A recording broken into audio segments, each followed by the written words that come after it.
Category 3 থেকে নির্বাচনে অংশগ্রহণ করার, এটাই আমার জন্য উপযুক্ত জায়গা। আমরা ক্রিকেটটা কিন্তু মুখে বলি যে কোনো প্রকার দলীয়করণ করা উচিত নয়, কিন্তু কাজে কিন্তু আমরা দেখতে পাই যে দলীয়করণ হয়। ক্রিকেটে রাজনীতি মুক্ত করে আমাদের সকলকে সঙ্গী করেই আমাদের সামনের দিকে এগিয়ে যাওয়া উচিত। না, আসলে আমি যেহেতু কিশোরগঞ্জ জেলা ক্রীড়া সংস্থারও মেম্বার ছিলাম, হ্যাঁ, এবং আপনারা জানেন যে আমি প্রায় দীর্ঘদিন যাবৎ আমি ক্যাটাগরি 3-এ এখানে ক্রিকেটাররা রয়েছেন, সাবেক ক্রিকেটাররা রয়েছেন, জাতীয় ক্রিকেটার, প্রথম শ্রেণীর ক্রিকেটার এবং সাবেক অধিনায়করা রয়েছেন। আমি তাদের সঙ্গে দীর্ঘদিন যাবৎ কাজ করছি এবং বিসিবির যেই আপনার এজিএম ছিল প্রত্যেকটাগুলোতে কিন্তু আমি ক্রিকেটারদের অধিকারের কথা কিন্তু তুলে ধরেছিলাম, যেটা ভিডিও ফুটেজ সব কিছুই কিন্তু আমাদের কিন্তু রয়েছে। সো ক্রিকেটারদের দাবির ব্যাপারে আমি বিগত এজিএমগুলোতেও সোচ্চার ছিলাম সারা বছর, যেহেতু আমি ক্রিকেটার্স অ্যাসোসিয়েশনের সঙ্গে কাজ করেছি। আমি ক্রিকেটারদের ভয়েস কিন্তু রেজ করার চেষ্টা করেছি সবসময় আপনাদের মাধ্যমে এবং ক্রিকেট বোর্ডের এজিএমে। সো আমি মনে করি, আর যেহেতু আমি জাহাঙ্গীরনগর বিশ্ববিদ্যালয়েও আছি, সেহেতু আমি মনে করি যে এখানে সাবেক অধিনায়করা রয়েছেন, সাবেক জাতীয় এবং প্রথম শ্রেণীর ক্রিকেটার রয়েছেন, বিশ্ববিদ্যালয় রয়েছেন, শিক্ষা বোর্ড রয়েছেন, ছাড়া অন্যান্য প্রতিষ্ঠান রয়েছেন। আমি সিদ্ধান্ত নিয়েছি যে ক্যাটাগরি 3 থেকেই, যেহেতু আমি দীর্ঘদিন সকলের জন্য কাজ করছি, এটাই আমার জন্য উপযুক্ত জায়গা ক্যাটাগরি 3 থেকে নির্বাচনে অংশগ্রহণ করার। ইতিমধ্যেই বাংলাদেশ ক্রিকেট বোর্ড কাউন্সিলরশিপ চেয়ে বিভিন্ন প্রতিষ্ঠানে চিঠি দিয়েছেন। আমি আগামীকাল হয়তো আমার পেপারটাও জমা দিব, তারপর কিন্তু সব কিছুই আমি আপনাদের সামনে নিশ্চিত করব। তবে আমি নির্বাচনে অংশগ্রহণ করছি সেটা একেবারে নিশ্চিত।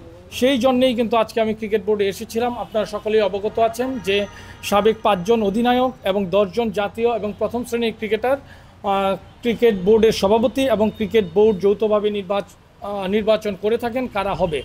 আমি আজকে ক্রিকেট বোর্ডের সভাপতি মহোদয়কে অনুরোধ জানিয়েছি, যাদের প্লেয়িং ব্যাকগ্রাউন্ড সমৃদ্ধ এবং যারা ক্রিকেটে কন্ট্রিবিউট করতে পারবেন তাদেরকেই যেন ক্রিকেট বোর্ডের কাউন্সিলর হিসেবে নির্বাচিত করেন এবং সেই নির্বাচন প্রক্রিয়া যেন সম্পূর্ণ নিরপেক্ষভাবে আপনার করা হয়, সে লক্ষ্যেই কিন্তু আজকে আমি আমার প্রস্তাবনার কথা জানিয়েছি।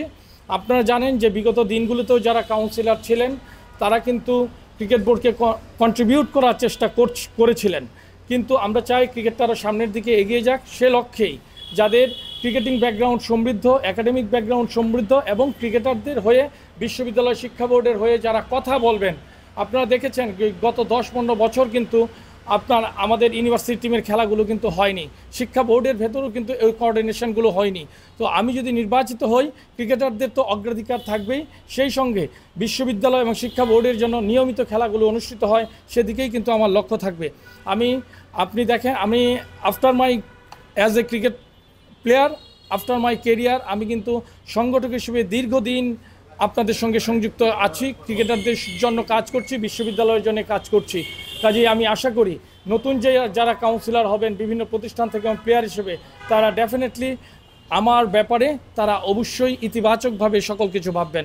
আমি আপনাদের সকলের সহযোগিতা কামনা করছি। যে প্রক্রিয়ায় আগাচ্ছে, আপনি জানেন যে এখানে এখন মনে হচ্ছে দুটা ভাগ, একটা সরকার কিংবা আরেকটা পক্ষ বিএনপি। আপনি যেহেতু একটা রাজনীতির সঙ্গেও যুক্ত আছেন, আপনি নির্বাচন প্রক্রিয়াটাকে কিভাবে দেখেন? কোনো অভিযোগ আপনার আছে কিনা, কিংবা কিভাবে আসলে আগাচ্ছে পুরো প্রক্রিয়াটা? না, আসলে এখানে কিন্তু আমরা ক্রিকেটটা কিন্তু মুখে বলি যে কোনো প্রকার দলীয়করণ করা উচিত নয়, কিন্তু কাজে কিন্তু আমরা দেখতে পাই যে দলীয়করণ হয়। এটা হচ্ছে আপনার নির্মম সত্য। আমরা আগেও দেখেছি, হ্যাঁ, এখনও কিন্তু এই জিনিসগুলো কিন্তু আমরা দেখছি। সত্যিকার অর্থে আমি বলতে চাই, আমি একজন ক্রিকেটার ছিলাম, প্রথম শ্রেণীর ক্রিকেটার ছিলাম। আমি প্রিমিয়ার ডিভিশন সহ অনেক দিন ক্রিকেট খেলেছি, খুব কাছ থেকে দেখেছি। আপনারা জানেন আমি দীর্ঘদিন ক্রিকেটার্স অ্যাসোসিয়েশনের সাধারণ সম্পাদকও ছিলাম। কাজেই এখানে দলীয় বিবেচনা, ক্রিকেটের রাজনীতিকরণ শুধু মুখে নয়, কার্যকরণে সেটা প্রকাশ কিন্তু আমাদের থাকা উচিত। আমি ব্যক্তিগতভাবে মনে করি ক্রিকেটে রাজনীতি মুক্ত করে আমাদের সকলকে সঙ্গী করেই আমাদের সামনের দিকে এগিয়ে যাওয়া উচিত। তবে কাউন্সিলর নির্বাচনে আমার মনে হয় যে ক্রিকেট বোর্ডের যে কনস্টিটিউশন ছিল 5ই আগস্টের পর আমরা দেখছি রাষ্ট্রের প্রতিটি কাঠামোতে সংস্কার কিন্তু হচ্ছে। আপনি একটি দেশের সংবিধানের সংস্কার হচ্ছে, প্রতিটি কার্যক্রমের সংস্কার হচ্ছে। যেই সংস্কারের বাস্তবায়ন আমরা জুলাই সনদের মাধ্যমে কিন্তু আমরা দেখতে পাই। কিন্তু বাংলাদেশ ক্রিকেট বোর্ড আপনারা দেখেন প্রত্যেকটি প্রতিষ্ঠানে, আমাদের ক্রীড়াঙ্গনের প্রতিটি ফেডারেশনে কিন্তু আপনার সার্চ কমিটি হয়েছিল। সেই সার্চ কমিটির মাধ্যমে কনস্টিটিউশনগুলো অ্যামেন্ডমেন্ট করা হয়েছে, যুগোপযোগী করে তোলা হয়েছে। কিন্তু অত্যন্ত পরিতাপের বিষয়, 5ই আগস্টের পর আমরা যারা সংগ্রামে অংশগ্রহণ করেছিলাম, আমরা ভেবেছিলাম ক্রিকেট বোর্ডের সংবিধানও আধুনিকায়ন করা হবে। আপনার ক্রিকেট বোর্ডে যে আঞ্চলিক ক্রিকেট অ্যাসোসিয়েশনের কথা বলি, সেগুলো কিন্তু আপনার গঠনতন্ত্র যদি আপনি পরিমার্জন না করেন, গঠনতন্ত্র যদি ইনক্লুড না করেন, তাহলে কখনোই কিন্তু ক্রিকেটের বিকেন্দ্রীকরণ সম্ভব নয়। কাজেই সত্যিকার অর্থে আমরা দেখেছি গত 1 বছরও কিন্তু ক্রিকেট বোর্ডের সেই কনস্টিটিউশন কিন্তু কাজ করা হয়নি। আপনারা জানেন ক্লাব ক্রিকেটেও কিন্তু আমাদের অত্যন্ত গুরুত্বপূর্ণ অবদান রয়েছে বাংলাদেশ ক্রিকেটে।